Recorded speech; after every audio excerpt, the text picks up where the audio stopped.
Bonjour, je vous présente mon nouveau livre, Le goût du risque à l'adolescence, qui vient de paraître chez Albin Michel.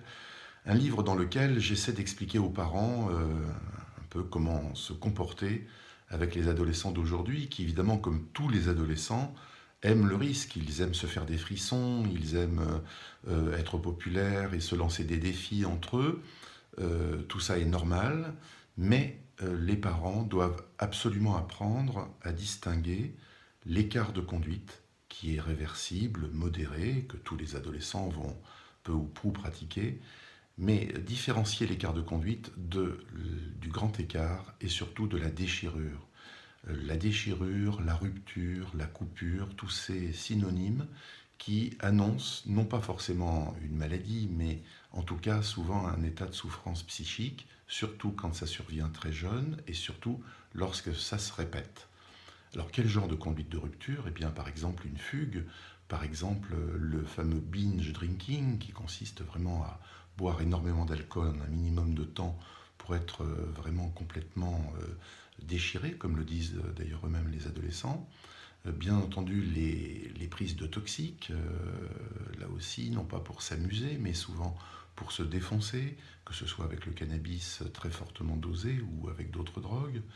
Et puis des ruptures sous la forme de violence agie, et depuis peu la tentation de se lancer dans les extrémismes de tous bords, comme par exemple l'appel au djihad. Alors, c'est difficile pour les parents, souvent, de faire cette distinction entre écart de conduite et déchirure, parce qu'ils sont évidemment très mal placés pour observer tout. Ils sont très proches, et on pourrait dire aujourd'hui sans doute trop proches de leur ado.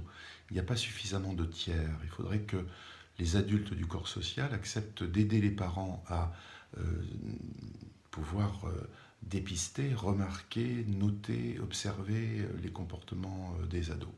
Aujourd'hui, trop de parents sont beaucoup trop proches de leurs adolescents. Ils les couvent, ils les protègent, ils les aiment beaucoup, ils leur veulent beaucoup de bien, bien entendu. Mais à force de vouloir trop les resserrer, nos ados, qui sont aussi des ados.com, disent lâchez-nous, on a besoin de respirer, on a besoin de prendre l'air, on a besoin de sortir.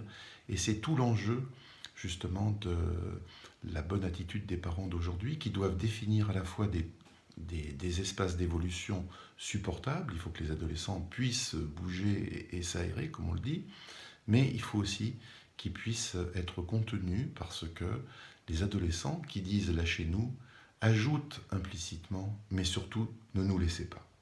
Alors dans ce livre, j'aborde différents risques, dans les nouveaux risques, bien sûr les prises d'alcool et de toxiques, mais aussi la sexualité non protégée et qui est parfois vraiment une sexualité agie, les phobies qui sont aujourd'hui très importantes et qui sont aussi des conduites de rupture finalement, lorsqu'elles affectent l'école les échanges, les rapports sociaux, et puis les nouveaux risques de la tentation du djihad, qui me semble être un élément qui doit tout à fait aujourd'hui être analysé à la lumière de la recherche chez des adolescents en désespérance d'une identité à travers une cause, à travers quelque chose qui va les renforcer, les consolider. Et au fil des chapitres du livre, j'essaie d'apporter des conseils aux parents.